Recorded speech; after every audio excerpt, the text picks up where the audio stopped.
नमस्कार, जय श्री कृष्ण। मैं आगे की कहानी अब आपको सुनाती हूँ। वो दौर था, उस समय जो बीमारी का दौर था, वो था कोलरा। कोलरा जो ऐसा बीमारी था कि गांव के गांव पूरे निगल जाया करता था। एक महामारी का रूप ले चुका था वो।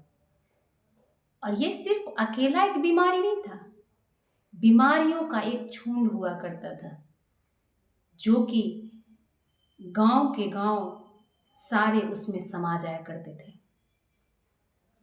उस बीमारी में कुछ इस तरीके से बीमारियां थी जो कि गरीबों के लिए एक बहुत बड़ी चुनौती थी। कोलरा, हैजा, पोलियो, कोड़ा, डायरिया आदि ये सब अनेक बीमारियां जो थी, जो एक गरीब के लिए बहुत बड़े चुनौती लेकर के उसके सामने आया करती थी। ये ऐसी परिस्थितियां होती थी कि जो कि कहीं से कोई सुविधा तो था नहीं, सारे लोग इसी में समा जाया करते थे। इस नन्हे से बालक की जिंदगी ने इसी कोलरा को शिकार हो गया।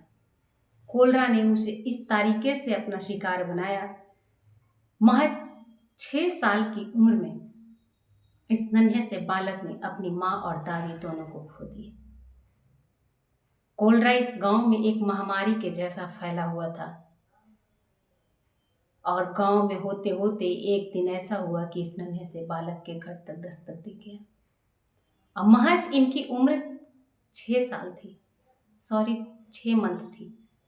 मात्र 6 माह के उम्र में इन्होंने अपने आप को इतनी बड़ी संघर्ष की शुरुआत यहाँ से इनके जीवन में होती है कि कहना नहीं है।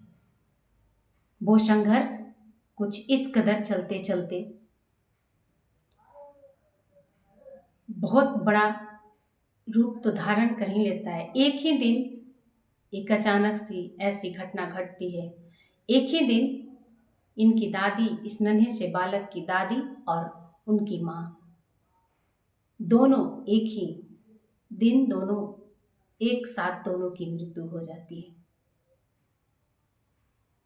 अब इस बालक का क्या था, कहीं से कुछ तो था नहीं, कोई व्यवस्था तो था नहीं।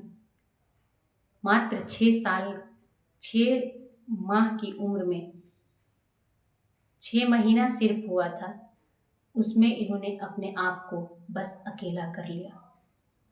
प्रकृति को क्या मंजूर था, यहाँ से एक नए चैप्टर की शुरुआत होती है संघर्ष की। यहीं से पग धरता है संघर्ष का इनके जीवन में, इस नन्हे से बालक के जीवन में। और वो संघर्ष आज तक, वो संघर्ष चलता ही जा रहा है, जिसे उन्होंने अपने बचपन को देखा, जवानी को देखा। अब जिस उम्र में है उस उम्र में संघर्ष ही संघर्ष को झेल रहे। ये थी उनके जीवन की कहानी। वह संघर्ष का जीवन का शुरुआत वहीं से होता है और आज जो कि तत्काल तक चलता जा रहा है। आगे की मैं कहानी नेक्स्ट एपिसोड में लेकर के आऊंगी। तब तक के लिए मुझे दीजिए विदा। नमस्कार।